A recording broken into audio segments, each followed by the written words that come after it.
ஓம் சாந்தி. ஆசிரிய சகோதரிகளுக்காக பாப்தாதாவின் அவ்யக்த முரளியில் உள்ள மகா வாக்கியங்கள். அவ்யக்த வாணி தேதி 26/2/1995. டீச்சர்களுடன். டீச்சர்களுக்கு பாப்தாதா விசேஷமாக வாழ்த்துக்களை அளிக்கின்றார். ஏனெனில் ஒவ்வொரு வருஷமும் சேவையின் ரிசல்ட்டில் டீச்சர்கள் நன்றாக உழைத்துள்ளீர்கள். இதனால் பிரத்யக்ஷ பலன் தந்தையின் ஆசீர்வாதங்கள். புரிந்ததா? குஷியாக இருக்கிறீர்களா என டீச்சர்களிடம் கேட்க வேண்டிய அவசியமில்லை. குஷியாக இருக்கிறீர்கள் மற்றும் குஷியை உருவாக்க நிமித்தமானவர்கள். யார் மற்றவர்களை குஷிப்படுத்துகிறார்களோ அவர்கள் சுயம் அவ்வாறு நிச்சயம் இருப்பார்கள். டீச்சர் என்றால் அசையாதவர்கள், அமரர்கள். எனில் அசையாதவர்களாகவும் இருப்பது, அமரராகவும் இருப்பது, அப்படி இருக்கிறீர்களா? அவ்வப்போது குஷி கொஞ்சம் குறைந்து விடுகிறதா? இல்லை, அப்படி ஆகவே முடியாது. இந்தளவு நிச்சயம் இருக்கிறதா? அவ்யக்த வாணி தேதி 25/3/1995. ஆசிரியர் பயிற்சி திட்டம் நடந்து கொண்டிருக்கிறது. நிகழ்ச்சி நன்றாக நடந்ததா? நிகழ்ச்சி நன்றாக இருந்ததா? என்ன முன்னேற்றம்? ஏனென்றால் ஆசிரியர்கள் கருவிகள். கருவி ஆசிரியர்கள் எப்போதும் சக்தி வாய்ந்தவர்களாக இருந்தால் வருபவர்களும் எளிதில் சக்தி வாய்ந்தவர்களாக மாறுகிறார்கள். ஒரு கால் ஆசிரியர்கள் குழப்பத்தில் இருந்தால் யாராவது பார்த்தாலும் பார்க்காவிட்டாலும் கேட்டாலும் கேட்காவிட்டாலும் ஆனால் ஆசிரியர்களின் அதிர்வுகள் தானாகவே செல்கிறது. எப்படி ஆசிரியர்கள் இருப்பார்களோ அப்படி பண்புகள் மாணவர்களிலும் இருக்கும் என்பதை நீங்கள் காண்பீர்கள். ஒரு கால் யாரேனும் ஆசிரியர் ரமணிகரமாக இருந்தால் மாணவர்களும் ரமணிகரமாக இருப்பார்கள். ஆசிரியர் அதிகாரம் மிக்கவராக இருந்தால் மாணவர்களும் அதிகாரம் மிக்கவர்களாக இருப்பார்கள். யோகாவில் அதிகமான ஆர்வம் இருந்தால் மாணவர்களும் அப்படி இருப்பார்கள். அவர் கலாச்சார நிகழ்ச்சியை நடத்துபவராக இருந்தால் மாணவர்களும் அப்படித்தான் இருப்பார்கள். எனவே ஆசிரியர்கள் விசேஷ ஆதாரமானவர்கள். எனவே ஆசிரியர்களின் பண்புகள் செயலாற்றுகிறது. பேசினாலும் பேசாவிட்டாலும் அவர்களின் பண்புகள் பேசுகின்றன, மறைக்க முடியாது. எனவே நாம் அடித்தளம், கருவிகள் என்பதை ஆசிரியர்கள் புரிந்து கொள்ள வேண்டும். அடித்தளம். அதுபோல பாப்தாதாவும் சேவைக்கான கருவி. எனவே நிமித்த பாவம், செய்பவர் செய்விப்பவர் என்ற ஸ்மிருதி மூலம் ஆசிரியர்களை எளிதாக முன்னோக்கி அழைத்து செல்கிறார். எனவே ஆசிரியர்கள் தங்கள் வார்த்தைகளால் மட்டுமே சேவை செய்பவர்கள் அல்ல. ஆசிரியர்கள் தங்கள் அம்சங்களாலும் சேவை செய்ய வேண்டும். அத்தகைய தெய்வீக அம்சங்கள், புன்னகை அம்சங்கள், ஆடாத அசையாத அம்சங்கள், இவற்றின் மூலமும் அவர்கள் சேவை செய்கிறார்கள். எனவே நீங்கள் கோர்ஸ் நன்றாக செய்துள்ளீர்கள் என்று மட்டும் பார்க்காதீர்கள். நீங்கள் ஒரு வார பாடத்தையும் செய்வித்துள்ளீர்கள். நீங்கள் ஒரு நேர்மறையான பாடத்தையும் செய்வித்துள்ளீர்கள். மேலும் நீங்கள் அனைத்து பாடங்களையும் கற்பித்திருக்கிறீர்கள். ஆனால் நீங்கள் அம்சங்களுடன் சேவை செய்தீர்களா? அம்சங்கள் மூலம் சேவை செய்வது என்பது நடைமுறை வாழ்க்கையில் பலம் கொடுப்பதாகும். எனவே நீங்கள் நடைமுறை வாழ்க்கையின் பலம் கொடுத்தீர்களா அல்லது பாடங்களை மட்டும் கற்பித்தீர்களா? எனவே இரட்டை சேவையாளராக மாறுவது என்பது முதல் நம்பர் ஆசிரியராக மாறுவதாகும்.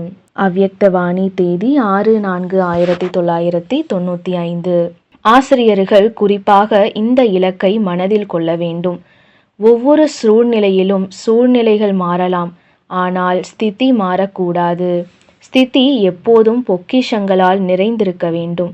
திருப்தியாக இருக்க வேண்டும். சூழ்நிலைகள் வந்து போகும், ஆனால் உங்கள் திருப்தியை பறிக்க சூழ்நிலைக்கு என்ன சக்தி இருக்கிறது?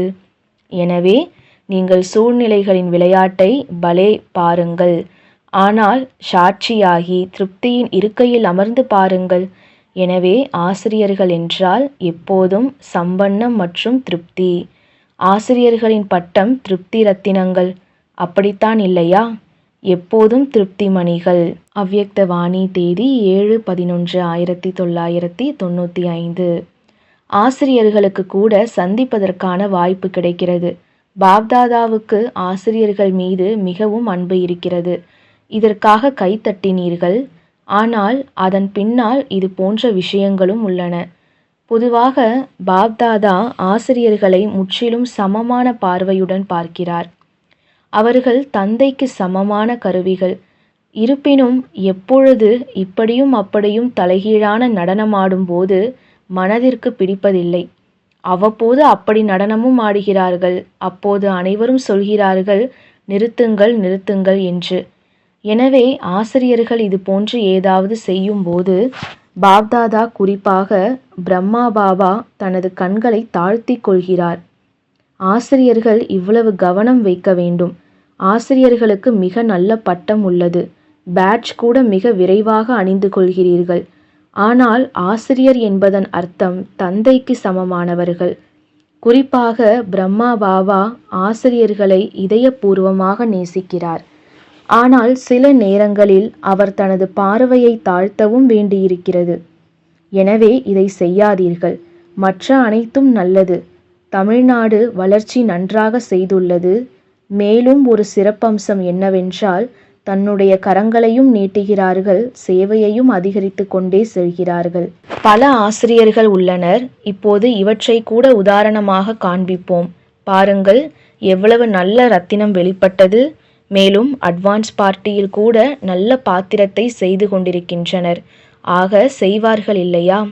மோதல் இருக்கக்கூடாது. மோதல் முடியட்டும். ஒவ்வொரு சேவை மையத்திலும் வெற்றி கொடி பறக்கட்டும். ஒரு குறிப்பிட்ட மையத்தில் மோதல் இருப்பதாக பாப்தாதா கேட்கக்கூடாது. எனவே ஒரு குறிப்பிட்ட தாதியை அனுப்புங்கள். இது நடக்கக்கூடாது. அவ்வப்போது கொஞ்சம் கொஞ்சம் இடையிடையில் விளையாடுகிறீர்கள். இப்போது முடிந்துவிட்டது. ஆசிரியர்கள் முதலில் அதை முடிக்கும் போதுதான் அதிர்வுகள் பரவும். இவை நுட்பமான அதிர்வுகள். ஒரு நபர் செய்தால் மற்றவர்களுக்கு என்ன தெரிய போகிறது என நீங்கள் புரிவீர்களா? ஆனால் அதிர்வலைகள் அப்படிப்பட்ட ஒரு பொருள். அது தெரியாவிட்டாலும் கூட. ஏனென்றால் நான் செய்தேன், இல்லை, நான் அனைத்து தந்தையின் சேவா கேந்திரத்தின் வைப்ரேஷனை கெடுத்து விட்டேன். இவ்வளவு பொறுப்பு ஒவ்வொரு டீச்சர் மீதும் இருக்கிறது. பேட்ஜ் அணிவது மிகவும் நல்லது, நன்றாகவும் இருக்கும். அனைவரும் ஒரே மாதிரி பேட்ஜ் அணிந்து அமர்ந்திருக்கும் பொழுது நன்றாக இருக்கிறது. ஆனால் பேட்ஜுக்கு மதிப்பளிக்க வேண்டும். அவ்யக்தவாணி தேதி 25/11/1995. நல்லது. யாரெல்லாம் வந்திருக்கிறீர்களோ அனைவரின் பெயர் பதிவேட்டிலோ இருக்கவே இருக்கிறது. ரெஜிஸ்டரில் தன்னுடைய பெயரை உறுதியாக எழுதியிருக்கிறீர்களா? அல்லது கொஞ்சம் கொஞ்சம் பலகீனமாகவா? நல்லது. புதியவர்கள் யார் வந்திருந்தாலும் எங்கிருந்து வந்திருந்தாலும் டீச்சர்களிடமோ பட்டியல் இருக்கவே இருக்கிறது. மேலும் தினசரி வருகை பதிவேட்டில் எழுதுகிறீர்கள் இல்லையா? யார் தினசரி பதிவேட்டை எழுதுவதில்லையோ அந்த மாதிரியான சென்டர் யாராவது இருக்கிறீர்களா? டீச்சர்கள் உண்மையை கூறுங்கள். சில நேரம் தூக்கம் வந்திருக்கக்கூடும். சில நேரம் உடல் சரியில்லாமல் இருந்திருக்கலாம். சில நேரம் வகுப்பிற்கு வந்து சேர முடியாமல் இருந்திருப்பீர்கள். என்றாலும் தினசரி பதிவேடு குறிக்கப்படுகிறதா? யார் தினசரி பதிவேட்டை எழுதுகிறார்களோ அவர்கள் கையை உயர்த்துங்கள். நல்லது. ஒவ்வொரு நாளுமா அல்லது சில நேரமா அல்லது 2-3 மாதங்கள் ஆகிவிடுகின்றதா? அனைத்து ஆசிரியைகளும் பாஸ் ஆகிவிட்டீர்கள்.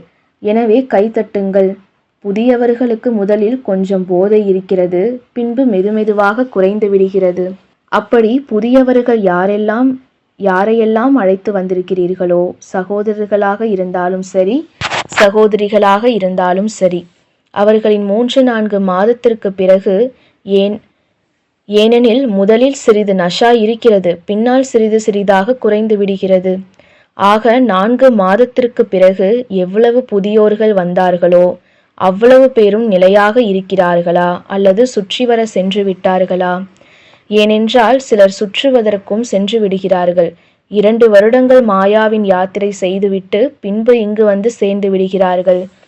அப்படி ரிசல்ட்டில் 2 வார்த்தைகள் எழுதுங்கள். 60 பேர் வந்தார்கள் மற்றும் 60 பேர் இருக்கிறார்கள். அல்லது 60 பேர் வந்தார்கள், 40 பேர்கள் இருக்கிறார்கள். இந்த 2 வார்த்தைகளை மட்டும் விசேஷமாக ரத்னமோகினியின் பெயரில் தனியாக எழுத வேண்டும். அவ்யக்தவாணி தேதி 4/12/1995. பாப்தாதா ஆசிரியர்கள் புத்துணர்ச்சியுடனும் சக்தி வாய்ந்தவர்களாகவும் மாற வேண்டும் என்று விரும்புகிறார். எந்த மையத்திற்கு யார் சென்றாலும் ஒரு ஆத்மா கூட பலவீனமாக தென்படக்கூடாது. தடைகள் இல்லாத சேவை மையம் மட்டுமே மதிப்பெண்களை பெறுகிறது.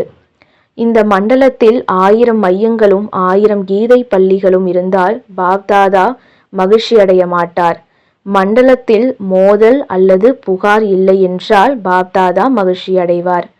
ஏனென்றால் உண்மையில் ஒரு ஆசிரியர் கடினமாக உழைத்தும் மோதல் இருந்தால், சூழ்நிலை அப்படியே இருந்தால் அது சேவையா அல்லது அது ஒரு பிரச்சனையா? அப்படியானால் ஏன் வந்தார்கள்?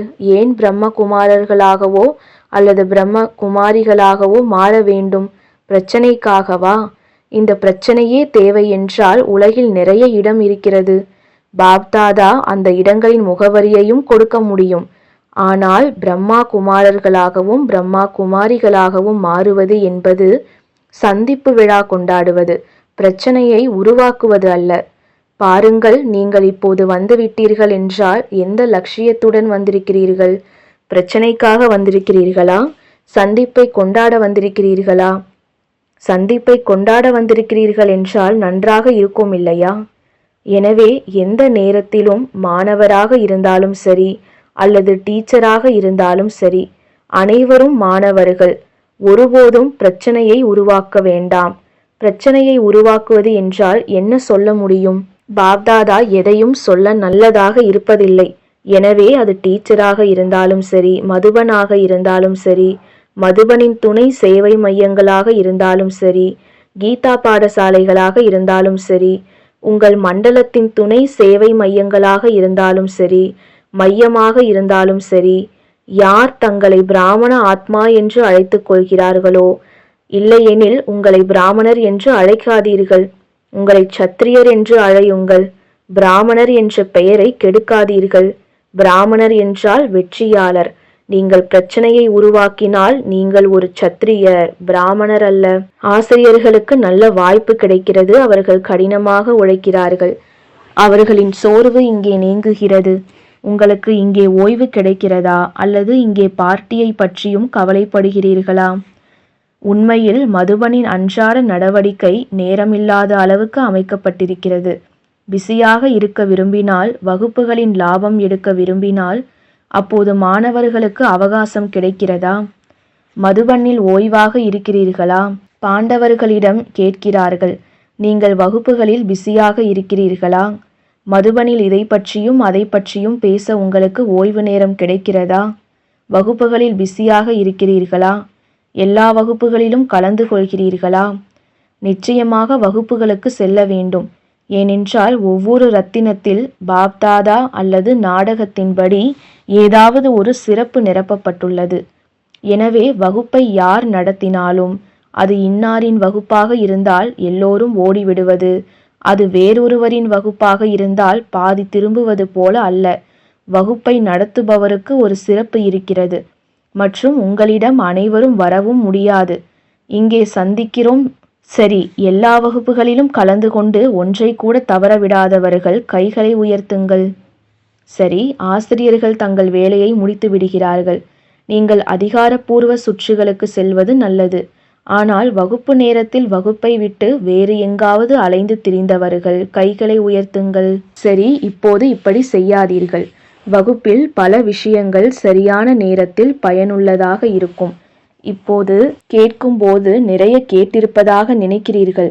ஆனால் சில விஷயங்கள் அப்படிப்பட்ட நேரத்தில் காரியத்தில் பயன்படும் போது நீங்கள் உள்ளுக்குள்ளேயே நன்றியுடன் இருப்பீர்கள். அதனால் பிஸியாக இருங்கள்.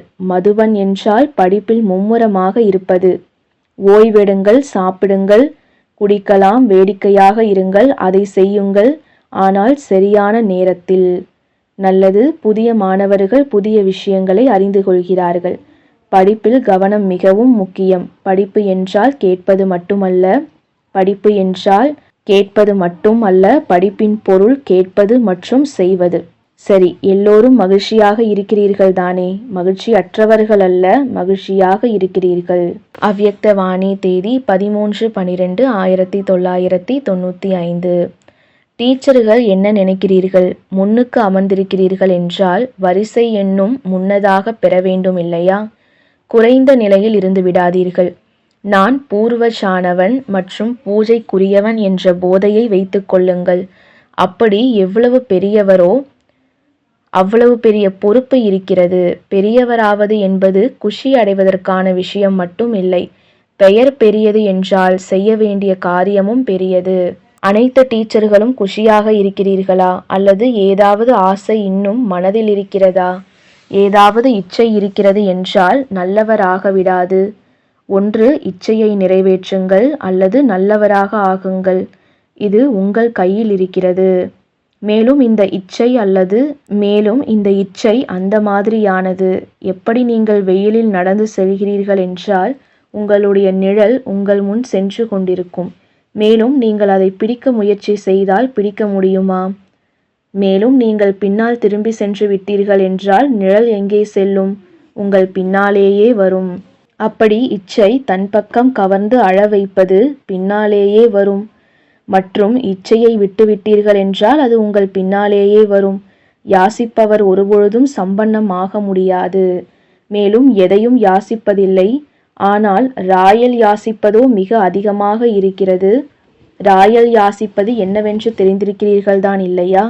அற்ப காலத்திற்கு கொஞ்சம் பெயர் கிடைத்து விடட்டும், கொஞ்சம் புகழ் கிடைத்து விடட்டும், எப்பொழுதாவது நம்முடைய பெயரும் விசேஷ ஆத்மாக்களுக்குள் வந்து விடட்டும். நாமும் பெரிய சகோதரர்களில் ஒருவராக எடுத்துக்கொள்ளப்பட வேண்டும். நாமும் பெரிய சகோதரிகளின் ஒருவராக எடுத்துக்கொள்ளப்பட வேண்டும். கடைசியில் எங்களுக்கும் வாய்ப்பு கிடைக்க வேண்டும் ஆகியவை. ஆனால் எதுவரை யாசிப்பீர்களோ அதுவரை ஒருபொழுதும் குஷியின் பொக்கிஷத்தினால் நிரம்பியவர் ஆக முடியாது. இந்த யாசிப்பதின் பின்னால் அல்லது ஏதாவது எல்லைக்குட்பட்ட ஆசைகளின் பின்னால் ஓடுவது கானல் நீரை பார்த்து ஓடுவது என்று புரிந்து கொள்ளுங்கள். இதிலிருந்து எப்பொழுதும் பாதுகாப்பாக இருங்கள். சிறியவர்களாக இருப்பது ஒன்றும் மோசமான விஷயமில்லை. சிறியவர்கள் தந்தையால் மகிமை செய்யப்படுபவர்கள். ஏனென்றால் பாப்தாதாவின் இதயத்தில் வரிசை எண்ணில் முன்னுக்கு இருக்கிறார்கள். அல்ப காலத்தின் இச்சையின் அனுபவம் செய்து பார்த்து இருக்கக்கூடும். அழ வைக்கிறதா அல்லது சிரிக்க வைக்கிறதா? அழ வைக்கிறதில்லையா? ஆக ராவணனின் கட்டளை அழ வைப்பது. நீங்கள் பாபாவினுடையவர்கள் அல்லவா? சிரிக்க வைப்பவரா அல்லது அழ வைப்பவரா? அவ்யக்தவாணி தேதி 22/12/1995. கிருஷ்ண ஐயர் ஒரு சிறிய மைக். அவர் ஆரம்பம் முதல் இறுதி வரை சேவையின் ஆதரவாளராக இருக்கிறார். தொடர்ந்து இருப்பார். அது நல்லது. சென்னை ஆளுநரான கிருஷ்ண ஐயர் போல அத்தகையவர்களை வெளியே கொண்டு வாருங்கள். அத்தகையவர்கள் குழுவை அமைக்கவும். பிறகு பாருங்கள், நீங்கள் வசதியாக உட்காருவீர்கள். அவர்கள் செய்தியை பரப்புவார்கள். இப்போதெல்லாம் வரும் புதிய ஆசிரியர்கள் பழைய பாட்டிகள் மிகவும் வசதியாக வாழ்வதையும் தம்மை சுற்றி ஓட வைப்பதையும் பார்க்கிறார்கள். ஆக அவர்கள் உங்களை தயார் செய்துள்ளதால் அவர்கள் வசதியாக அமர்ந்திருக்கிறார்கள். எனவே நீங்கள் வசதியாக உட்காரும் வகையில் தயார்படுத்துங்கள். நல்லது. ஓம் சாந்தி.